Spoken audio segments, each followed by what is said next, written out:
No, it's 6 o'clock. So I'll be back in a minute.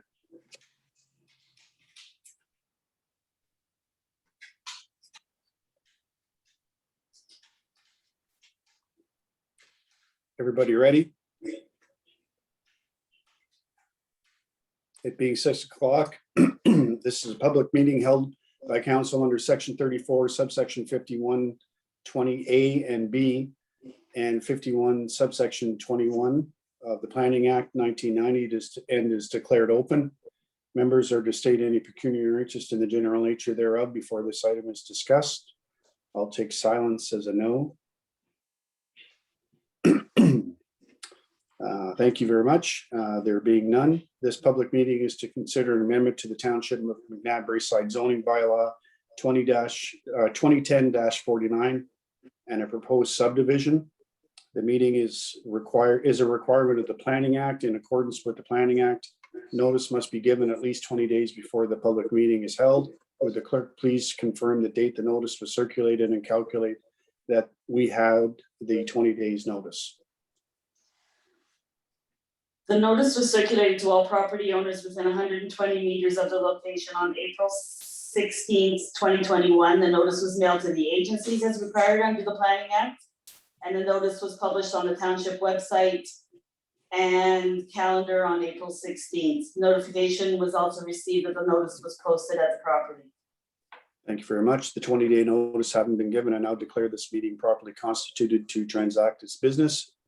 Any person wishing to receive written notice of the adoption of the zoning amendment or the proposed plan of subdivision being considered at this meeting must leave their name and mailing address with the township clerk by submitting their name and address via email, I assume, as required under section 34, subsection 14.5 of the Planning Act. Council is required to inform the public who is entitled to appeal to the LPAT under sections 34, subsection 11 and 19. Under section 34, subsection 11, if council decides to refuse an application or refuses or neglects to make a decision on an application within 120 days of the municipal clerk receiving the application, the applicant or the Minister of Municipal Affairs and Housing may appeal to the LPAT by filing an appeal with the clerk of the municipality. Section 34, subsection 19 states no later than 20 days after giving the notice of passing of the bylaw, the applicant, any person or public body who made oral submissions at the public meeting or made a written submission to council before the bylaw is passed, or the Minister of Municipal Affairs and Housing may appeal to the LPAT by filing an appeal with the clerk of the municipality. Would the clerk please give a description of the proposed amendment? The land affected by the above noted applications are described as part lot 6 and 7, concession 13, geographic township of McNabb Braeside, located on Duncan Drive. The public meeting is to inform the public of the proposed plan of subdivision and related zoning bylaw amendment, and indicated that the meeting was to be held this evening at 6 o'clock by virtual participation. The proposed plan of subdivision and zoning bylaw amendment is to allow the development of 15 hectares, 37 acres of land fronting on Duncan Drive to be subdivided into 41 single detached residential lots fronting on 2 new streets proposed to connect to Duncan Drive and Hogan Drive and include 3 blocks for pedestrian access. A 3.55 hectare, 8.77 acres adjacent parcel containing the existing dwelling and accessory buildings will front on Hogan Drive and be incorporated into the overall development. The purpose of the zoning amendment is to permit the reduced lot frontage for the proposed residential lots and zone the access lots for public use. The notice was dated April 16th, 2021 and signed by Lindsay Lee, CAO Clerk, Township of McNabb Braeside.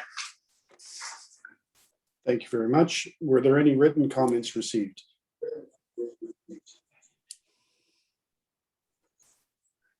Yes, Enbridge Gas does not object with the proposed applications, however, reserves the right to amend or remove development conditions.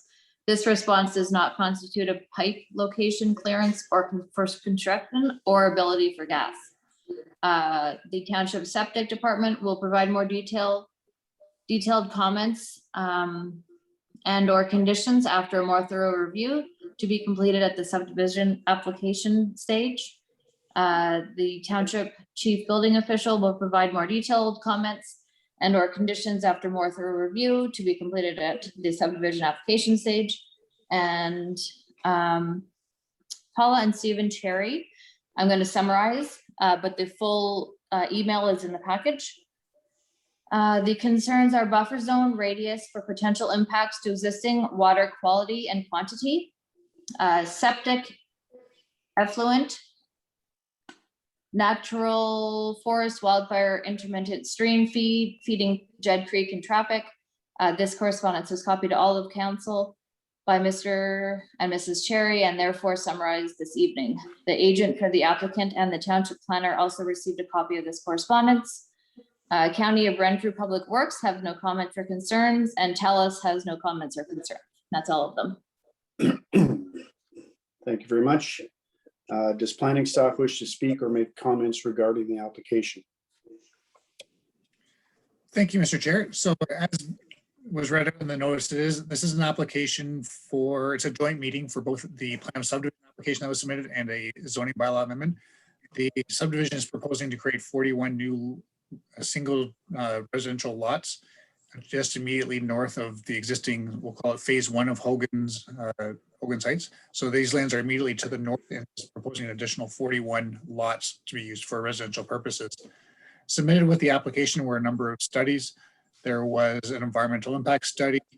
There was, which looks at the surrounding environment, looking at bird species, water quality. There's some wetlands and creeks heading towards Jed Creek. So it looks at any potential impacts on the natural environment.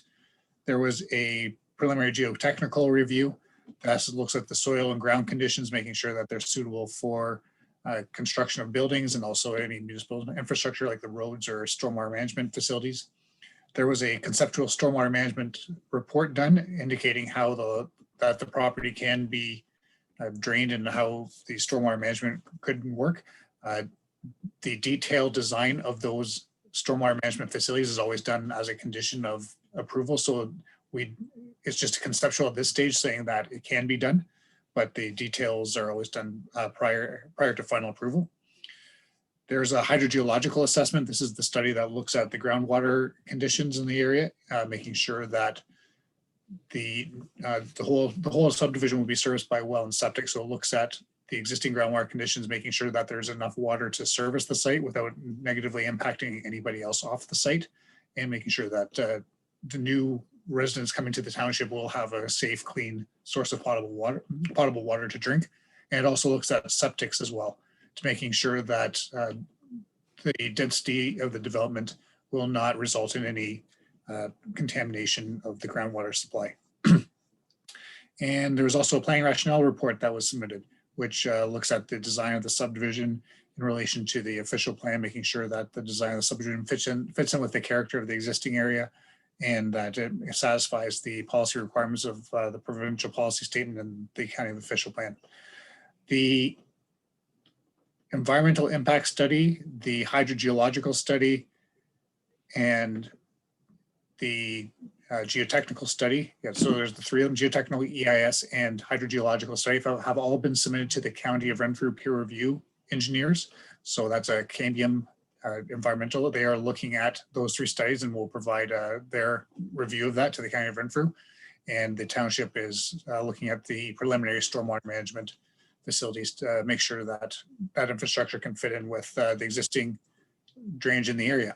So those are the studies that have been submitted with the plan to address land use compatibility and making sure that the introduction of new lots in this area is not going to have any negative impacts off site, and that the existing residents and future residents will be well served.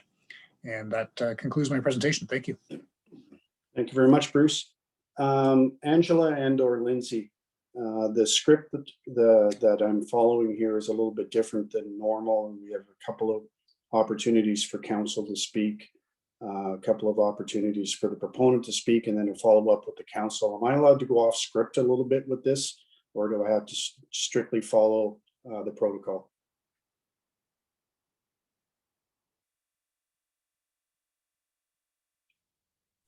It would be best to follow the script.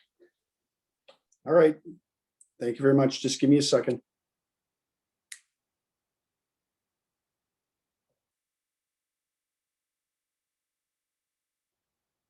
So that being said, are there any questions from members of council?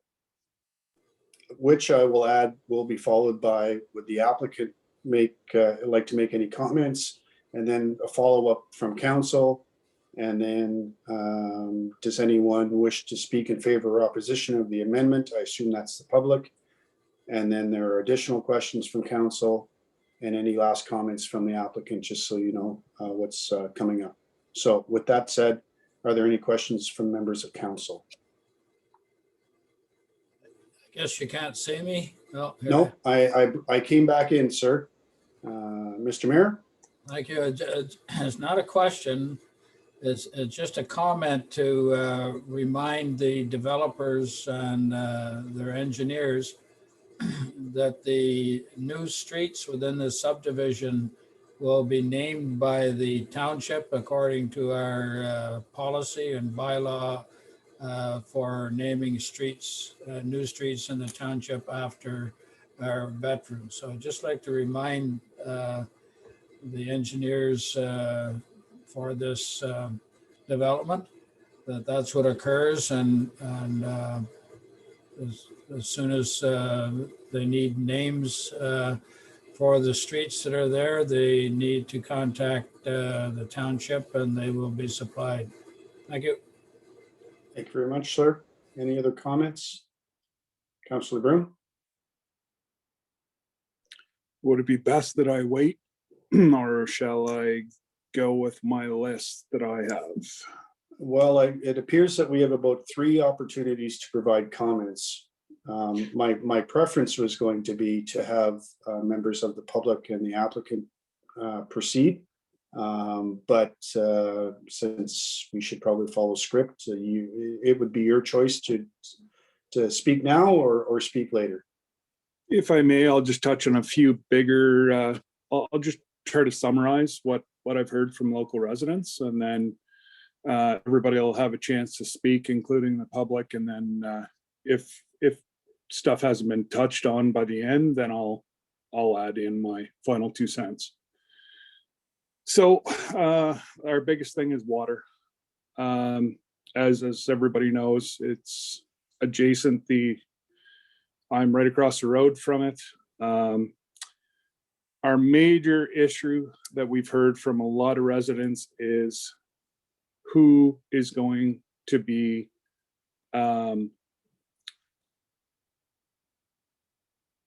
whose job is it to monitor the lack thereof potential water? How long is this good for? If we find out that we've got no water, or our water's doing, gone away in 3 years, are we on the hook? A lot of us don't drink our water here to start with. We have to buy water.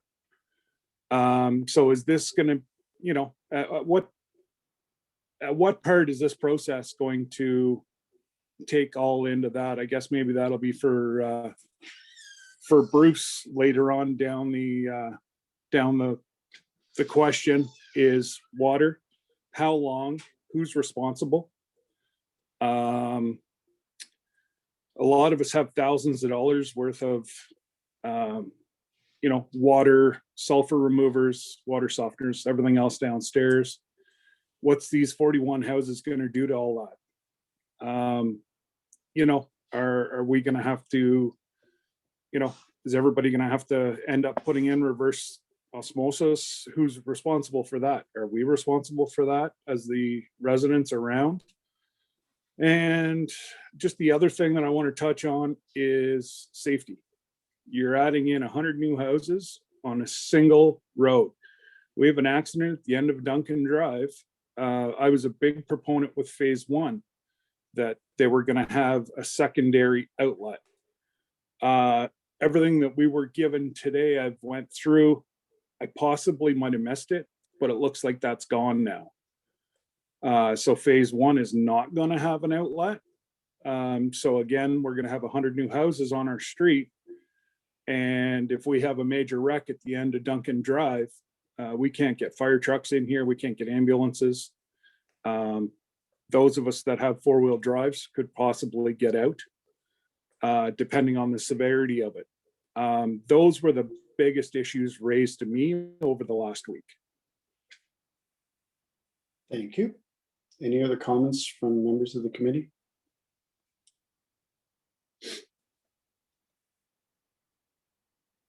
Okay, I'll toggle back out. Would the applicant like to make any comments?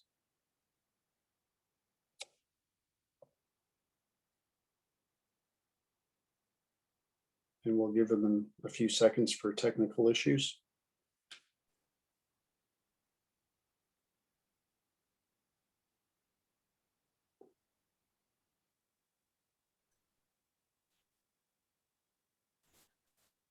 All right, good evening. Hello? Yep, you're good to Okay. go. Wonderful. Sorry about that. Still working this out. So just a procedural question first. I do have a presentation. Is now the time to do that, Angela or Lindsay, or is that later in the process? I'm not sure if that would be to me or to you, Lindsay.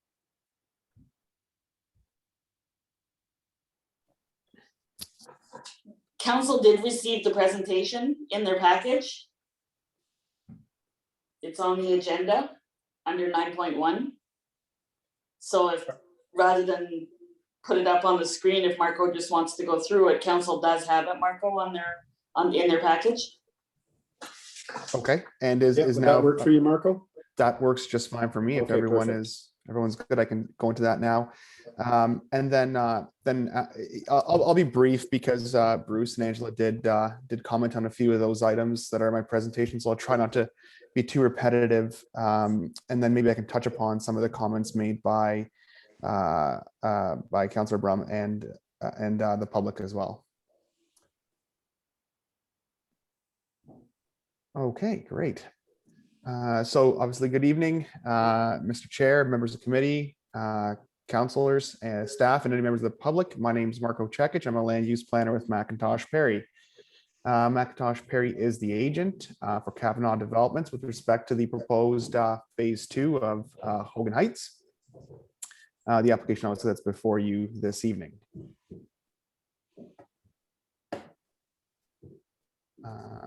You can go to the next slide, whoever's controlling that, if that works. Wonderful, thank you. So we'll start with just a brief description of the subject lands. I'll keep it brief. It was already touched upon considerably. So the subject lands are approximately 15 hectares or 37 acres in area and currently vacant. The subject lands are bound by Duncan Drive and agricultural fields to the west, residential development to the north, phase 1 of Hogan Drive, phase 1 of the Hogan Heights development to the south, and a previously severed lot, and then again the Trans-Canada Trail to the further east of that. We'll just get into some general context for the development. So phase 1 of the wider Hogan Heights development has been approved and is located to the south of this proposed phase. The lot I mentioned just a second ago was created from the wider landholding through a recent consent process, and that abuts the eastern boundary of the proposed development. Just a quick note, I think Bruce mentioned it, but that lot will eventually have access off of the subdivision roads. And it is being considered in the stormwater management design and so forth. A concurrent zoning bylaw amendment application has been submitted to the township to rezone the subject lands from rural residential exception zone 2 to residential 1 exception zone, whatever that ends up being. That's in order to recognize the reduction in road frontage for the proposed lots. And there are a few trails also, and that are being proposed to be zoned open space. Now we'll just get into the proposal in a little bit more detail. So the proposal is for a residential subdivision. 41 single detached lots are proposed with obviously accompanying driveways. The proposed lots range in size from 0.62 acres to 1.4 acres. And a frontage is ranging from 35.5 meters to 57 meters. There's two internal streets right now, A and B, that are proposed, and the lots will front on those streets. Access to the subdivision will be from Duncan Drive to the west, and then extension of Hogan Drive from phase 1, and that sort of results in a logical extension of the previous phase 1 development. Next slide, please. Thank you. So we'll begin the policy context discussion. The proposal has been reviewed with regard to the policy objectives of the province in the 2020 provincial policy statement, as well as those outlined in the county's official plan. So phase 2 of Hogan Heights is consistent with matters of provincial interest as expressed in the PPS for the following reasons. So the development is located in lands that are designated village community, which is a designated settlement area. The development promotes efficient development land use patterns as it is located between two existing and similar residential developments. The density of the development has been designed for the efficient use of land and to minimize land consumption and servicing costs. And that's as supported by the hydrogeological assessment. The proposed development can be serviced by private water and wastewater systems. It provides for a healthy, active community by providing trails to enhance connectivity with existing trail network. An environmental impact statement has been prepared in support of the development and concludes that negative impacts are not anticipated and provides mitigation measures to ensure so. A conceptual stormwater management and servicing options report prepared in support of the development notes that post-development flow rates have been restricted to pre-development flow rates. So just as I previously noted, the subject lands are designated village community in the County of Renfrew official plan. And the proposed development conforms to and is consistent with applicable policies of the county's OP for the following reasons. The subject lands are considered a settlement area, which is considered a focus of growth throughout the county. The proposed development will contribute single detached dwellings to the settlement area and contributes to residential intensification in parts of built-up areas. The proposed development will provide adequate water and wastewater services, again, as supported by the hydrogeological assessment. A stormwater management report, again, has concluded that the site has been designed to restrict post-development peak flow to pre-development peak flow rates. New internal street will provide an access point to the proposed subdivision from Duncan Drive, and a second access point will be provided through Hogan Drive in phase 1. And an EIS prepared in support of this development has concluded that negative impacts are not anticipated. Adjacent lands that are zoned EP or environmental protection will remain undeveloped.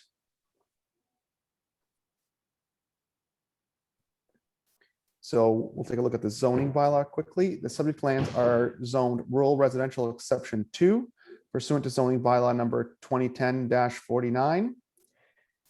A concurrent zoning bylaw amendment, as we've stated, has been submitted to provide for a minimum lot frontage of 35 meters. Single detached dwellings are permitted in that zone as proposed in the plan of subdivision. The blocks for trails will be rezoned from the RRE2 zone to open space. And the proposed subdivision will comply with the township zoning bylaw upon approval of the amendment. Here's just a, next slide, please. Just a zoning sketch to illustrate where the rezoning is taking place. So you can see these are the hatched area that those are the trails going to open space, and then the remainder is the R1 exception zone. So a pre-consultation meeting was held with township and county staff on March 25th, 2020. The report's technical studies requested to deem the application complete were planning rationale, hydrogeological assessment, conceptual stormwater management and servicing options report, preliminary lock grading and drainage plan, the EIS, and a preliminary geotech review.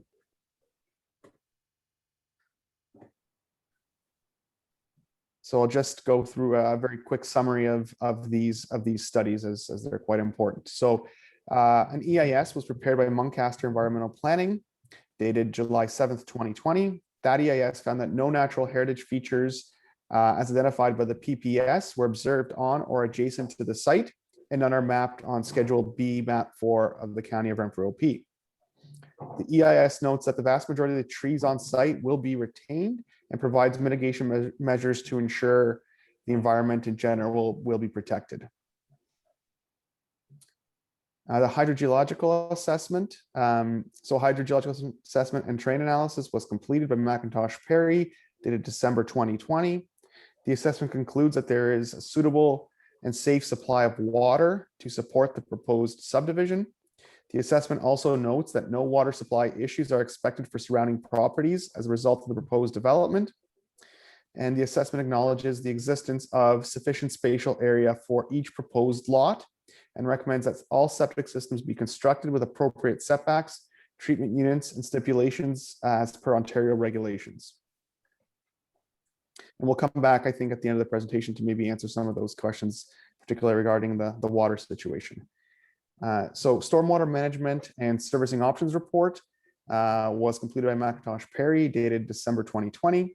The report provides that runoff will be conveyed by overland sheet flow towards the roadside ditches and or stormwater management swale, and notes the site has been designed to restrict post-development peak flow rates to pre-development levels. The report also provides that best management practices will be implemented throughout the entire development to ensure that water quality and quantity concerns are addressed at all stages of development. The preliminary geotechnical review found that development can proceed through conventional construction practices, but items like foundation design parameters are to be provided through the detailed design stage. So in conclusion, the proposed subdivision is consistent with the provincial policy statement and conforms to applicable policies, goals, and objectives of the County of Renfrew official plan. The proposed development, as illustrated in the draft plan of subdivision, will comply to the Township of McNabb Braeside zoning bylaw once approval is received on the concurrently submitted zoning bylaw amendment. Thank you. If it's okay with you, Mr. Chair, I would maybe like to address some of those questions that were posed by the public and Councillor Brum. Yeah, sure. Wonderful. Thank you. So I think the first question was surrounding water, and Mr. and Mrs. Cherry seem to have some of those concerns as well. So you know, I can't really speak to who is responsible. You know, I'm not a lawyer, so I don't know who's liable if things were to go completely awry.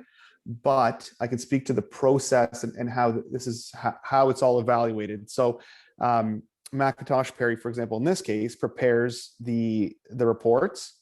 It's peer reviewed by a third-party engineer and also looked at by the Ministry of Environment if you're getting an ECA. So you basically have 3 levels of analysis with respect to something like your hydrogeological assessment or your stormwater, whichever the report is. You often have at least 3 levels. There's no conservation authority here, but that would be another level in other municipalities. So there's numerous levels of a review and approvals. So the hydrogeological assessment determined that there would be no impacts to neighboring developments from this development, that each lot can be supported with its own well, that it could supply enough water, and the actual report found that considerably more water can be supplied to each lot than is actually required by the guidelines. The impacts to existing treatment systems, I suppose, you know, would not I can't comment 100%, but if there's no impacts to existing water supplies, I would assume that there would be no impacts to the treatment systems. And again, same for the septic systems. They're saying there in that report there are no concerns. There's obviously certain things that have to be done, and there's no exceedances to any of the guidelines except for aesthetic purposes. So the water might be hard or something like that, but that's all treatable and it's aesthetic. There's no actual danger to folks drinking that water. The other major issue that was brought up by Councillor Brum was the access point. So there is an access for the phase 2 off of Duncan Drive, but it also connects to Hogan Drive in phase 1. So similar for phase 1, they would now also have a potential to access through phase 2 onto Duncan Drive. So there are two access points to we'll call it the larger holding, like phase 1 and phase 2.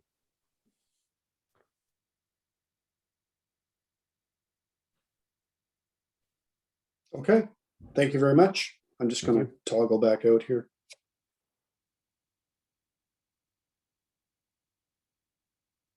Once again, are there any questions from the members of the council?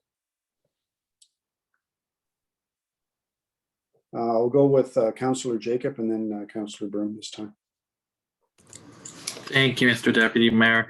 My question is just a clarification through you to the township planner. Just to clarify a statement made earlier, just to confirm that the hydrogeological assessment is indeed at the peer review stage, and then that will come back and be considered in the draft conditions of approval stage. That's correct. So through you, Mr. Chair, the hydrogeological study is being reviewed, and any findings or recommendations that are needed would be implemented through those conditions. And if, for example, if there would need to be clauses registered on title or a certain treatment systems being installed, those would be highlighted and triggered and implemented through the draft conditions. Anything else, Councillor Jacob? No, thank you. Councillor Broom? Okay, so there actually is E. coli issues in the area. It's property not that far from the new proposed subdivision, so that's everybody's aware of that. And there is only one outlet. Yes, there's 2 streets onto Duncan, but Duncan runs to Division. There's only one outlet. There's an accident at Division and Duncan, you have, 100 to 110 homes that don't have access to emergency services is where I was going. Yeah, absolutely. The 2 subdivisions are going to be connected. That's great. They all filter down Duncan Drive, which, we've heard there's more subdivisions coming in that'll be putting more outlets, but that potentially could never happen, or it could happen 20, 30 years down the road. And those are water. We have seen a drop since the first phase in water. So, there's potentially something, and I'm sure all these studies will be able to pick all of it up, but hopefully people do come out on site and, residents have found there is a drop in water and water quality. Thank you very much. Any other comments from members of the committee? Mayor Peckett? Thank you, Chair. Just in regards to an accident at the end of Duncan and Division, Duncan Drive basically is a dead-end street. We have multiple dead-end streets and cul-de-sacs throughout the township, and so does the town of Arnprior. If there's a serious accident at that location, and then a fire should result down there, I'm sure that the emergency people would remove very quickly any debris to allow fire trucks to get through. So I really can't see that as being a large problem. Not saying that it couldn't happen, but I think the first responders would be prepared in one way or another to clear that roadway should the need arise. Thank you. Thank you, sir. Any other comments from members of the committee before I toggle back out? No, thank you very much. Does anyone wish to speak in favor or opposition of the amendment or the subdivision application? And please, if this is for members of the public, so please have please state your name if you wish to speak.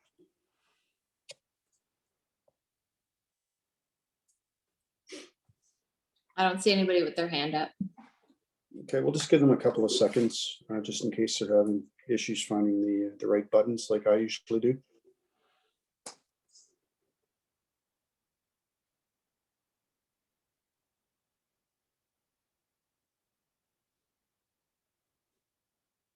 Okay, there's your long 5 count. Oh, Hold on. yep, I saw it. Okay. Did it go? The Cherry family. Yes, can you hear us? We certainly can. There you go. A couple things. I guess I've lived in rural areas 99.9% of my life with drilled wells and septic systems and so on. And I have a very, very difficult time listening, not that people aren't good intentioned and not that they haven't spent a lot of time and effort on this, but I have a very difficult time believing that in a house like mine, which is just down the hill from where this is, we've got a small laboratory in our basement to try and condition the water to make it safe. But you're going to punch 41 holes, 41 additional holes into that small area up there, and it's not going to affect other existing residences nearby. But quite honestly, we're not, as the crow flies, we're not very far away either. And I have a problem with just kind of willy-nilly saying, yeah, we drilled some test holes and everything seemed good. And if there's a problem 2 years later, it's too bad, so sad, you guys have to deal with it yourselves. Doesn't seem like a real smart move. There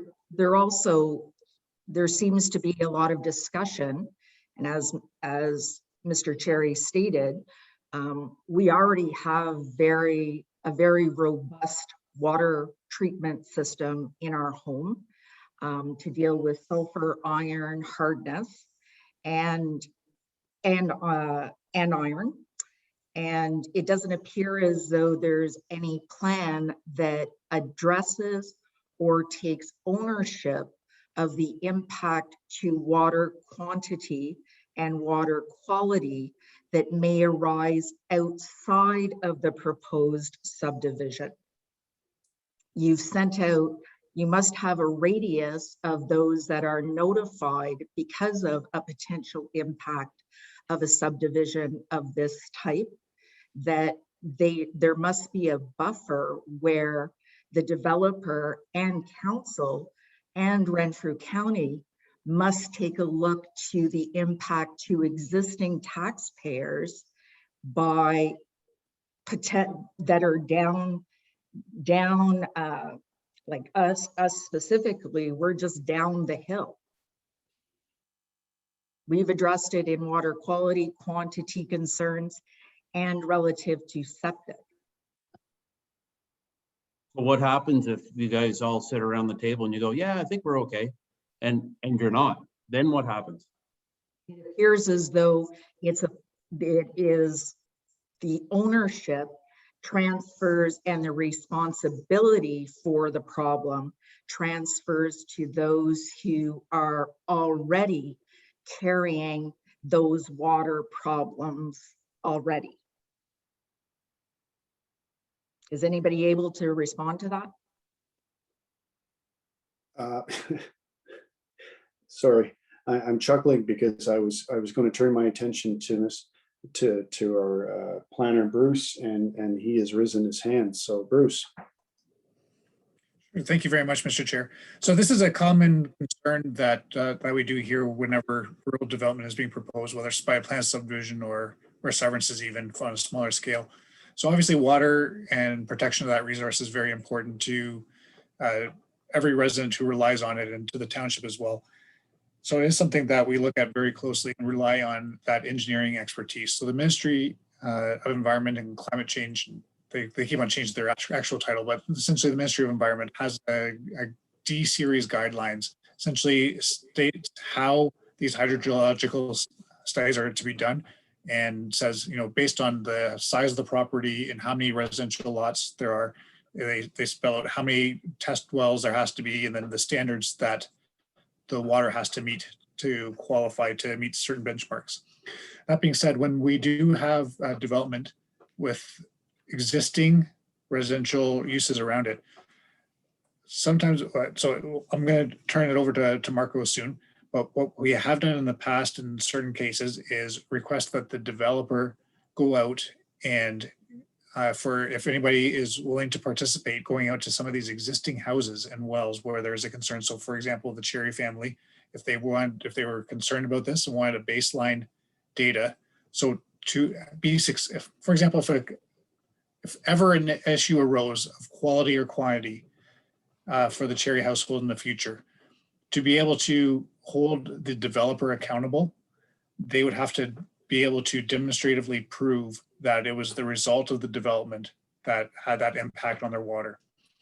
So a lot of times providing the developer the ability to go in and test and provide that baseline data on existing wells in the area is sometimes beneficial to both parties, both to the developer to protect them and also for the family to have that peace of mind as well. So the developer would go in, test the water, figure out how much they're, do a pump test on their well, saying, okay, currently your well is pumping at X rate and your quality of water is X, and that would be before all your treatment that the Cherry family currently has on their water. So what is your raw water situation like? And so right now, what the engineers are telling us is that these additional 41 dwellings could be accommodated on the existing aquifer without negatively affecting the existing surrounding residential development. So they do things such as like pump test rates. They're looking for well interference between the wells. So they are pulling that type of data. And so far, based on their data, they feel they're confident that there won't be any offsite impacts. But to provide some of that peace of mind, even for maybe like the developer, sometimes will go out and work with some of the surrounding residential uses to get some of that baseline data so that in the future, like 3-5 years down the road, if an issue does come up, there's that baseline data that they can go back to saying, well, this is what it was before the development and compare it to what's after the development. And then if there is a issue or there is a change there, then they have that data. They can help figure out what's going on and figuring out who's responsible for it. But so I would almost, Mr. Chair, like to put that back onto the app, let Marco have a chance to respond, seeing if that's something that the developer may be receptive of trying. Thank you, Bruce. I just realized we're 15 minutes over the meeting time, and we were supposed to have a 6:30 meeting as well.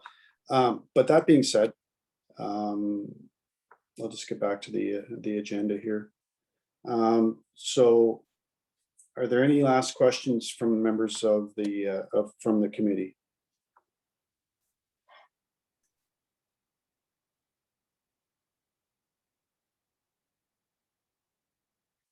And Mr. Sekic,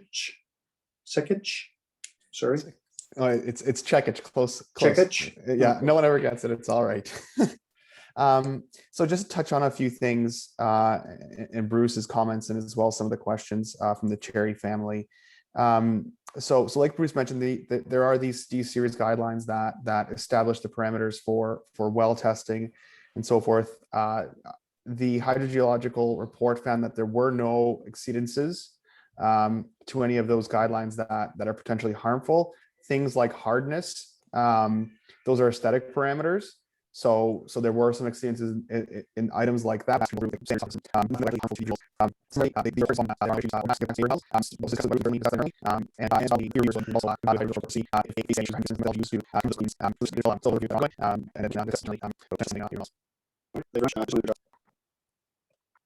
Get rid of other, but I'll run this as a sort of, for the- So I'm just saying, you saying something like 30 wells near depot, that is not feasible, and I want that. So ours is my same, but I guess also a lot of issues. We might have certain birdies, can't pay for. So I know the job is responsible for that. You know, the people on the velocity, you know, there's that ability to it's not that. So It's obvious. So yeah, there's yeah, but I'm inside terms also good organizing that. So we can do that. Okay, that being said, this is for keeps me press. There is in certain areas going for the subdivision. The county is the equal 40 times subdivision application. Now there is looking close. We will sign off this meeting based on the